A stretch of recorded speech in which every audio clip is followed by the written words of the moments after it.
Le trouble d'apprentissage de la lecture et de l'écriture, ou aussi connu comme étant la dyslexie dysorthographie développementale, est un trouble qui affecte les habiletés en lecture et en écriture.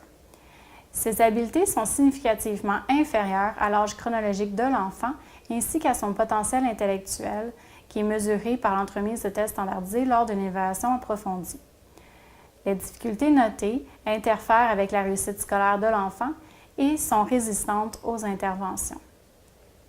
Les difficultés du langage écrit ne peuvent être mieux expliquées par d'autres problématiques, telles qu'une déficience intellectuelle, une acuité visuelle non corrigée, autres troubles neurologiques, une adversité psychosociale, une faible maîtrise de la langue de scolarisation ou même un enseignement inadéquat. Il existe plusieurs types de dyslexie. La première étant la dyslexie phonologique. Donc ici, il y a une atteinte de la conscience phonologique, ce qui veut dire que la manipulation de phonèmes se fait plus difficilement. L'enfant a aussi la difficulté à bien saisir la relation entre la lettre et le son. La lecture sera faite à partir d'indices visuels qui occasionnent souvent des erreurs de lecture quand l'enfant n'arrivera pas toujours à bien reconnaître les mots, et c'est surtout en présence de nouveaux mots, donc des mots qui n'ont jamais été lus auparavant. Des erreurs phonologiques peuvent aussi être notées, donc l'enfant ne lira pas le bon phonème, c'est-à-dire le bon son. Il existe aussi la dyslexie lexicale. Donc la dyslexie lexicale, il y a présence d'une atteinte de la reconnaissance visuelle des mots, faisant en sorte que la vitesse de la lecture demeure plus lente. Donc par conséquent, l'enfant présente souvent des difficultés de compréhension de texte, car la lenteur de la lecture fait en sorte qu'il est plus difficile d'obtenir une représentation mentale de ce qui est lu, et l'enfant peine aussi à faire des inférences par rapport au texte. La lecture sera faite par correspondance graphème-phonème, ce qui veut dire que la lecture sera faite au son, faisant en sorte que l'enfant fera des erreurs lors de la lecture des mots irréguliers, pour lesquels la prononciation ne respecte pas l'orthographe. L'enfant peut aussi présenter une confusion dans l'orientation spatiale des lettres et des chiffres.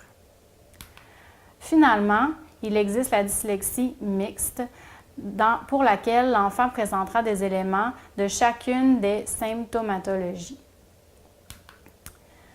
Maintenant, les enfants dyslexiques présentent souvent aussi une dysorthographie, c'est-à-dire un trouble d'apprentissage en écriture.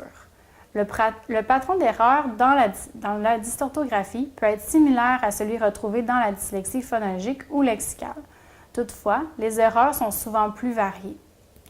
Il est également possible d'avoir une dysorthographie en absence d'une dyslexie. Dans ce cas, les difficultés en écriture sont souvent associées à des difficultés au niveau de l'attention, du traitement auditif ou même de la mémoire visuelle. Elles peuvent aussi être associées à un manque de vérification du travail. Donc, à la suite de l'évaluation, plusieurs recommandations seront proposées.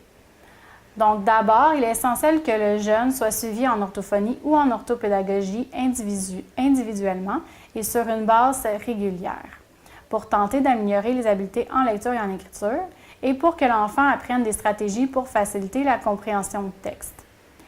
Un plan d'intervention individualisé devra aussi être mis en place à l'école afin d'ajuster les demandes en fonction des forces et des faiblesses que présente l'enfant.